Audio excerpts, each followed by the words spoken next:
Final dos anos 80. Enquanto o pop dominava as rádios e o glam metal vestia purpurina e laca no cabelo, algo mais sombrio, cru e real nascia no underground de Seattle. Essa é a história do grunge, o som que mudou uma geração, desafiou a indústria e desapareceu quase tão rápido quanto surgiu. Veja após a vinheta.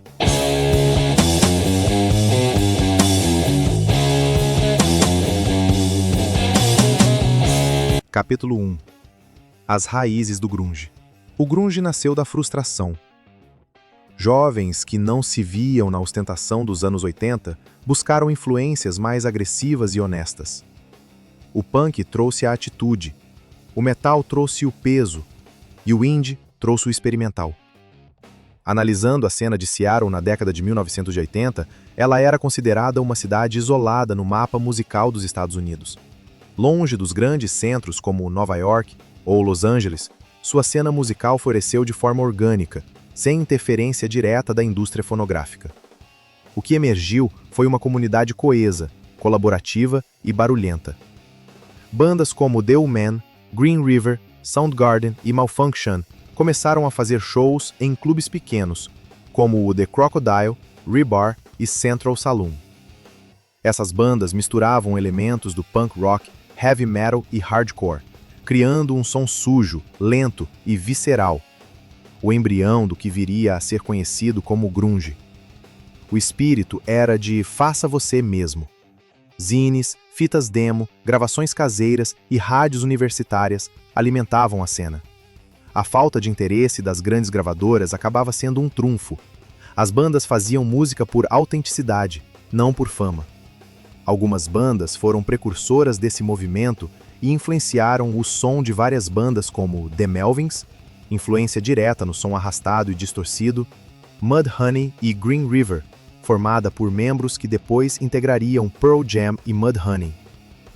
Antes do sucesso do movimento, uma gravadora já apostava nessa sonoridade e dava espaço para bandas mais alternativas da época. Essa gravadora foi a Sub Pop Records.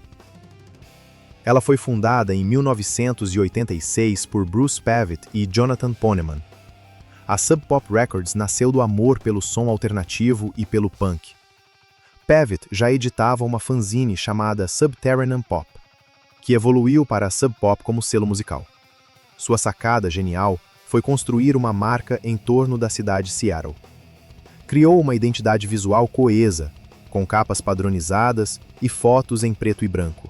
Gravava as bandas locais com som cru e pesado, ajudando a criar o que hoje conhecemos como o som de Seattle.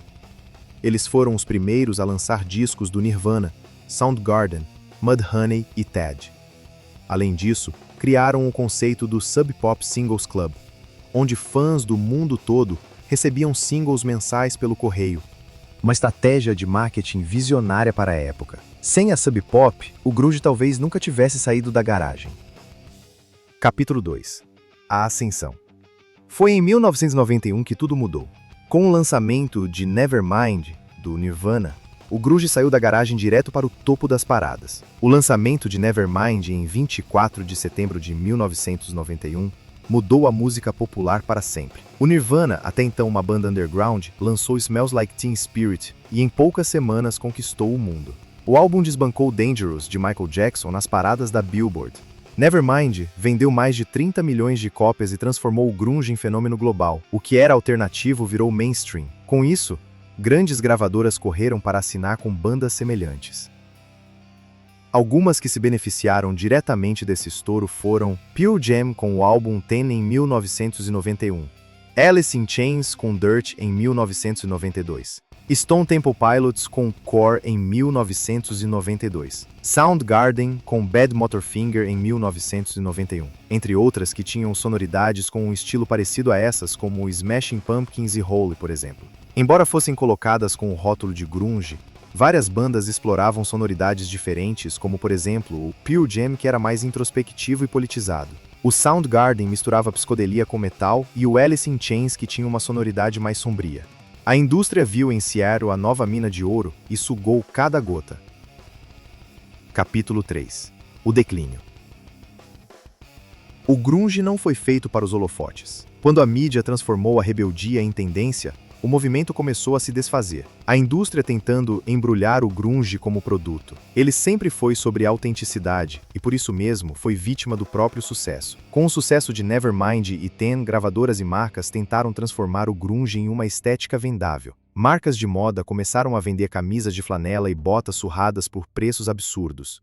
Bandas foram pressionadas a adotar o visual grunge, mesmo que sua música fosse completamente diferente. Até séries e filmes começaram a retratar personagens grunges, esvaziando o significado original do movimento. Artistas como Kurt Cobain e Ed Vedder criticaram abertamente essa comercialização. Para eles, o grunge não era estilo, era desabafo, dor e verdade. O colapso veio rápido.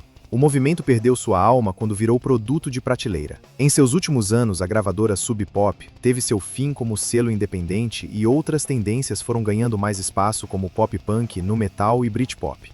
Outro fato que contribuiu para o seu declínio aconteceu em 5 de abril de 1994. Kurt Cobain tirou a própria vida aos 27 anos, em sua casa em Seattle. Kurt Cobain, the leader of one of rock's most gifted and promising bands, Nirvana, is dead, and this is the story as we know it so far. A notícia abalou o mundo da música e selou o fim simbólico do grunge como movimento cultural. Kurt não era apenas o vocalista do Nirvana, ele era o rosto de uma geração desencantada, ansiosa e inconformada. Sua morte virou um marco da fragilidade emocional que ele mesmo transmitia em suas músicas. Após sua morte, o Nirvana acabou. A mídia voltou seus olhos para o fim do grunge. Muitos fãs se afastaram do rock alternativo e o mercado mudou de direção. Artistas, jornalistas e fãs refletiram sobre os efeitos da fama precoce, da saúde mental e do peso da expectativa pública. O luto por Cobain durou anos, e até hoje, sua imagem é reverenciada como ícone de autenticidade. Capítulo 4. O legado. Mesmo com seu fim, o grunge nunca morreu. Ele renasceu em bandas que, embora mais polidas, carregavam a essência da distorção e da angústia. E nasceu um novo subgênero, o pós-grunge. Essas bandas mantinham o som pesado e as letras introspectivas, mas com produção mais limpa e apelo comercial. Bandas que se destacaram. Foo Fighters, formada por Dave Grohl, ex-baterista do Nirvana. Bush, britânicos que adotaram o som grunge com sucesso comercial. Silverchair, australianos que estouraram com apenas 15 anos. Creed, Nickelback, Staind, Puddle of Mudd, dominaram as rádios no final dos anos 90 e início dos 2000. Embora muitas dessas bandas sejam criticadas por terem diluído a essência do grunge, elas mantiveram viva a influência do movimento original e conectaram novas gerações ao som sombrio e emocional que marcou os anos 90. O grunge foi breve, mas eterno, um grito de revolta que ecoa até hoje, lembrando que nem toda música precisa ser perfeita, às vezes basta ser honesta. Se você curtiu esse mergulho na história do grunge, deixa o like, se inscreve no canal e comenta: qual banda grunge marcou a sua vida? Até a próxima!